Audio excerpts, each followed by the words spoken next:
Hey there, it's Silver. This is Witchfire. So Witchfire is a shooter that's currently in early access on the Epic Store, being made by the Astronauts. If you've never heard of them, their previous game was The Vanishing of Ethan Carter, which was very different from this, but was an enjoyable sort of narrative adventure. And also, some of the people in the Astronauts were also some of the people behind Painkiller and Bulletstorm. And one thing to get out of the way right from the start is that I know that mechanically and stuff, this game kind of looks like a sort of co-op shooter kind of experience like Darktide or Vermintide, something of that kind of nature, but it's actually a single player game. This is focused on the solo play. It's balanced for one person. And I think that's super cool because I love games like that, but I like playing them single player, and oftentimes they're not very well balanced for solo play because they're meant to be played with 4 people. But in this case, this is meant for one person. However, don't let that make you think that it's going to be easy. I personally find this game extremely hard, like really, really, really difficult. I've only recently beaten the first boss, officially the first familiar, that took me like probably a dozen tries or so. It was brutal, it was really difficult. But there's some really cool stuff going on here and some super satisfying combat. So the first thing to talk about is how it looks, because this game is beautiful. It looks really good, and if you've played The Vanishing of Ethan Carter, then you'll know that these guys are heavy believers in photogrammetry technology, which means all of the textures in this game are not just photorealistic because they were drawn by very talented people, but they're photorealistic because they're based on actual photos. So this game has kind of like a fantasy Earth, very witchy theme, which I'm a huge fan of witchy themes, and there's a lot of spookiness happening. This is definitely a spooky game. It's very dark, it's dismal, it's often very desaturated in its color palette, except for where a lot of sort of corruption and evil is happening, where there's going to be a lot of like bright reds and stuff. And also, I think to help underscore the fact that magic in this world is something that is really dangerous and very difficult to control. Pretty much all magic you see, either used by enemies or yourself, is very colorful. It stands out immediately as being sort of bright and harsh, and it looks like you're barely containing it. So the overall spooky atmosphere this game has is right up my alley. I live for this kind of stuff, and this is an especially well-realized version of it. One of my favorite aspects is the level of detail in clutter and objects around the ground and leaning up against buildings, and the way buildings themselves look sort of sinking into the ground, and the way that all the splintered wood looks and everything. It all looks really convincing and just highly detailed. Whenever you end up in some sort of creepy attic, you'll see that all the cobwebs everywhere and the little metal pots around the room and stuff like that. There's just a load of visual detail in terms of making these areas feel sort of ancient, lived in, evil, but also just kind of decrepit. The huge castle area, which you'll see towards the end of the video, is especially impressive to me. I really like the way the sort of castle grounds look with like the overgrown fountains and stuff. It's all just truly gorgeous. So yeah, in terms of how the game looks, it is definitely a looker, and you'll notice that the really cool contrast of decrepit, ancient stonework and really bright, vivid, harsh colors for enemy attacks and stuff really helps everything stand out, as you would hope, and make sure that nothing gets lost in the tangle when combat gets really hectic. Sound design is also stellar. There's just some good music, some really nice spooky themes. A lot of the music is quite atmospheric, and it of course does get a little more hype, a little more action-y during some action-y moments, but a lot of the music you're going to be hearing is more like atmosphere setting than it is in your face. There's a lot of really good use of like horror strings and similar sounds. I especially like that some of the ambience involves these sounds that kind of sound like extremely old rusty iron doors opening slowly. It's good atmosphere. It's really good stuff. Your movement and stuff, what I would call Foley work, is really good as well. The way that boards creak underfoot and gravel is crushed as you walk over it and stuff, it all sounds very nice. And the weapon sounds are a definite standout. They sound really thunderous and powerful. A lot of the weapons you're using are highly unorthodox, like customized weapons that are specially designed for killing witches and stuff, so they sound ultra powerful. And some of them even sound different depending on what you're doing with them. Like there's a really excellent revolver called Hunger that can charge its shots up, and the charged shots sound completely different than the normal shots. They like have this sort of roaring effect that rings out through the area you're in. It's very cool. So you'll find a lot of gunfire echoes in the distance and sounds nice. So the mechanics are pretty simple to start with. The idea, at least, is pretty simple. You go on expeditions by going to specific areas out in the world. So this is not an open world game. This is a game where you choose a level and you go to that level. And I think this approach works really well because it allows them to handcraft these maps, making them loaded with content and stuff to find and things, and not worry about having to connect them with a larger open setting that may have a bunch of reused assets or other sort of copy-pasted stuff just to sort of fill it out. I like this more level-based setup where you can choose which environment to go to. Once you're there, you'll notice that a lot of what's happening is sort of randomly generated, but the area itself is not. The environment you're actually going to is going to be the same every time you go to it, thankfully. It is all hand-designed, very well, I might add. But the actual events that are happening are somewhat randomly placed. There will be these skulls on your map of various scariness, and they show you enemy groups that will sort of pop out when you get to that area. And exactly where these are placed, it's going to be a little bit different every time you go. And there are also a lot of other sorts of events that you can happen across that will be placed randomly, so it's all about exploring the area, finding what you can, and getting back alive. The overarching goal is to beat the boss, the familiar of the area, but that is not something that you're going to do the very first time you go on an expedition, because you're going to want to make yourself stronger first. This game actually has some Souls-like elements to it that I didn't expect, in that when you kill enemies you get Witchfire, and these act sort of like souls. When you die you lose all of them and you have to go back to where you died to retrieve them. You have a list of RPG stats, and you can use increasing amounts of this Witchfire to level yourself up and increase your stats and make a build for yourself. You also choose a starting character. There are starting builds that have a certain stat line that they start with, as well as different pieces of equipment. There's also gold, which you'll need, although it's a little bit harder to get. Very rarely do you get gold that is just immediately added to your gold stash. Rather, you usually get treasure, which you have to bring back for it to actually be added to your gold, so you got to survive long enough to get back home. Also, the treasure is generally cursed, by the way. When you pick it up, it'll tell you how likely you are to get cursed and also what the curse will do, and if it doesn't have a specific thing, then it'll just hurt you a little bit, as well as showing the witch where you are. You can also spend some of the Witchfire you have on your person at the time to purify these treasures so that you can pick them up safely. So as you're exploring, you'll find that there are a pretty fair number of enemy types, although maybe not quite as many as I would like at first, but it gets expanded later with the gnosis system. Also, it's heavily determined by the map you're on, which I do like. Each map sort of has its own different types of enemies that'll appear.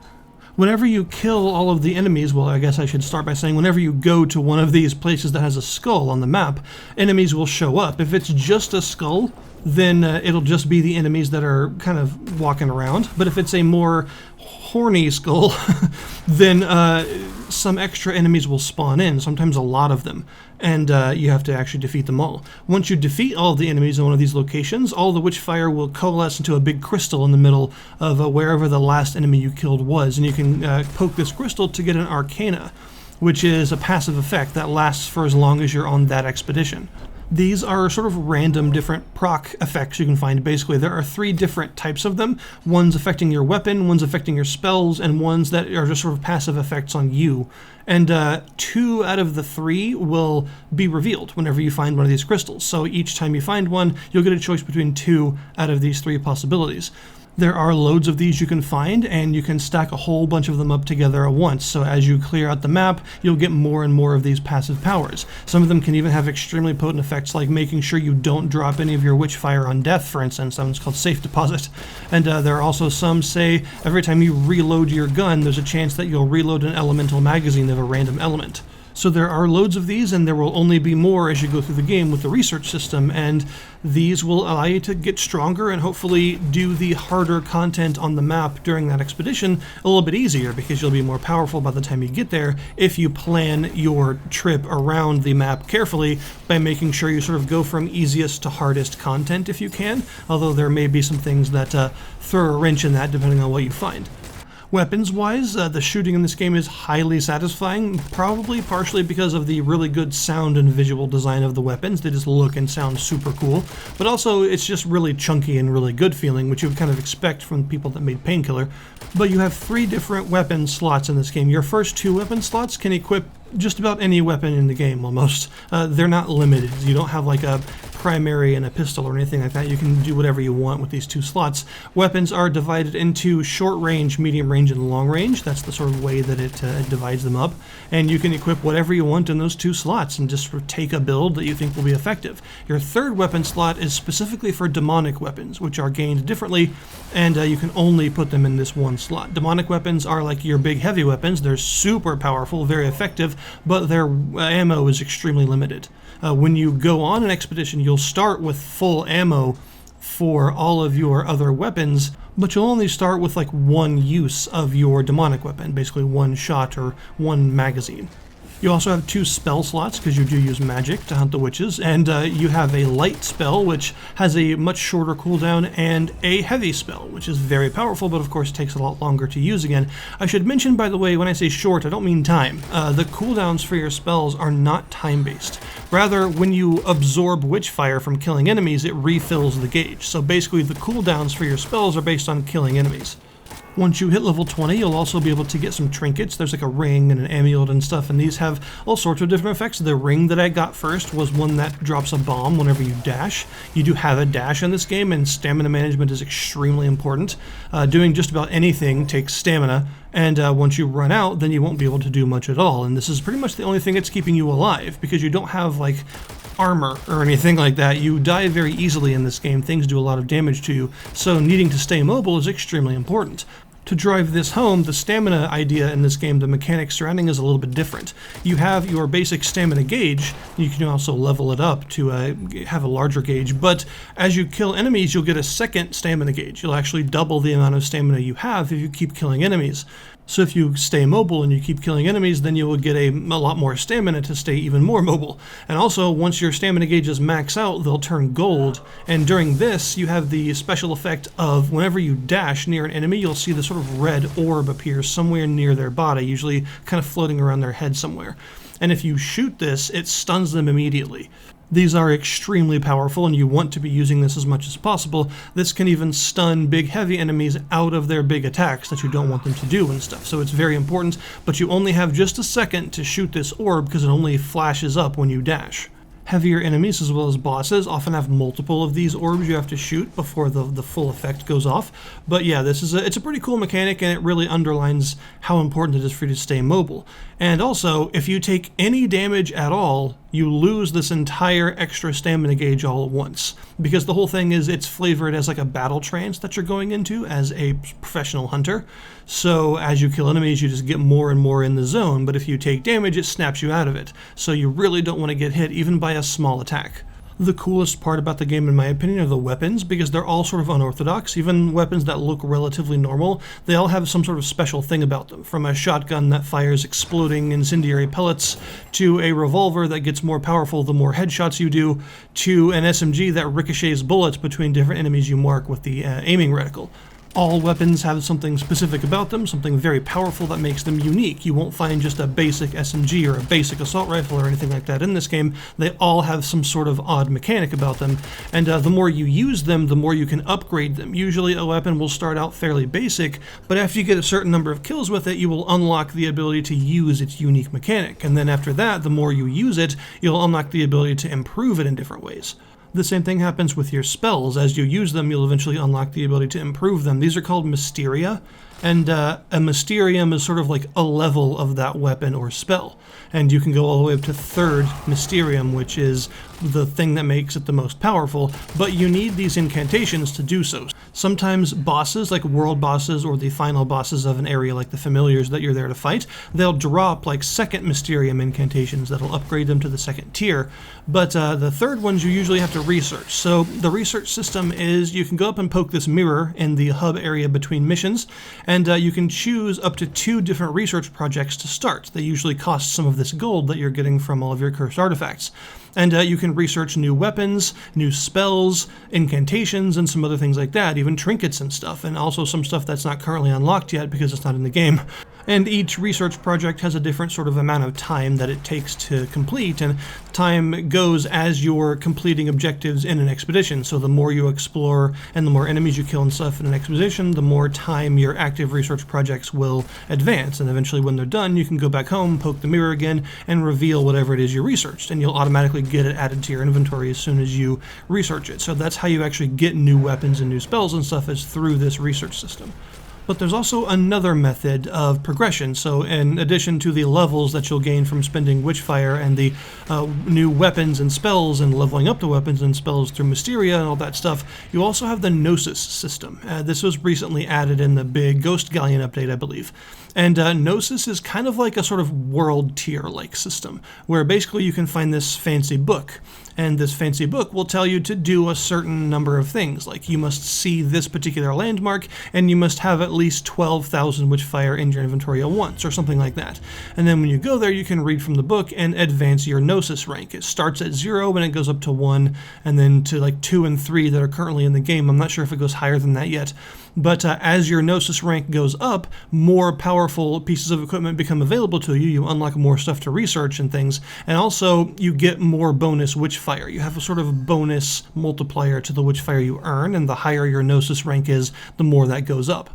But it's also a bit of a difficulty modifier, because as your Gnosis rank goes up, the witch gets more prepared and will have more difficult enemies. So you'll find new events you didn't see before in expeditions, or new enemy types you didn't see before, or elite versions of enemy types you have seen, but the elites are new, or maybe like enchanted enemies with new characteristics and stuff. So yeah, it increases the overall variety of the game in every aspect, both in ways that help you and in ways that want to kill you. So you do have to be careful when you advance in Gnosis, and I believe there's no way to go backwards, I don't think, so once you're at a new Gnosis level, that's it. There will also be some things around the expedition sites that depend on the amount of Gnosis you have. Like, there'll be these markings on cliff sides, and if you have a certain threshold of Gnosis, you can pay some Witchfire to reveal that it's a false stone side, and you can actually go through it to unlock different connections and shortcuts through the map that weren't there before. Or maybe there will be these invisible chests that have extra good stuff in them, but you can only see them if you have, say, Gnosis 2 or something like that. I should mention there are loads of chests around the maps that can give you ammo and Witchfire and other stuff like that. Healing elixirs, you have a sort of Estus-like healing system where you have a certain maximum amount of healing charges that you can take with you, and you can find some more charges from these chests sometimes, and also these white raven feathers that let you unlock or re-roll those arcana that you get from killing enemies. But most of these chests are going to be locked. Sometimes you'll come across a chest that's like slightly ajar. That means it's unlocked and you can just open it right then. But the rest of them, especially the ones that you'll find through Gnosis, are all locked, and you'll need chest keys. You'll find supply chest keys randomly from killing enemies, basically. So there's a lot here already. It feels like a very polished experience of the stuff that they have chosen to implement that's currently in the game. It's pretty easy to judge it fairly as you would kind of like a finished product, at least with the standards of how polished you would want a finished product to be, because it doesn't seem like they've included stuff that is like heavily alpha or anything like that. They've only included content that feels very polished and well thought out and nearly finished. It's got a beautiful, spooky landscape and some excellent shooting and some really fun mechanics to go through and really creative and interesting weapons. So I would say if you're a fan of shooters like this, if you enjoy the sort of hardcore RPG adjacent shooters like Darktide or Vermintide or something like that, but you want something that is a solo experience, or you're okay with something that's single player, this is a really good one to take a look at. I think it's actually a fantastic game so far, and I'm excited to see what is added, because they've already shown with the Ghost Galleon update that the major updates they're making are huge and include entire mechanic reworks and stuff like that. So it's obviously have some big plans for this game, and what's currently here is really promising. So I'll put the link in the description below this video to the Epic Store page for Witchfire if you guys wish to check it out yourselves. Thank you guys very much for watching, and I'll see you next time.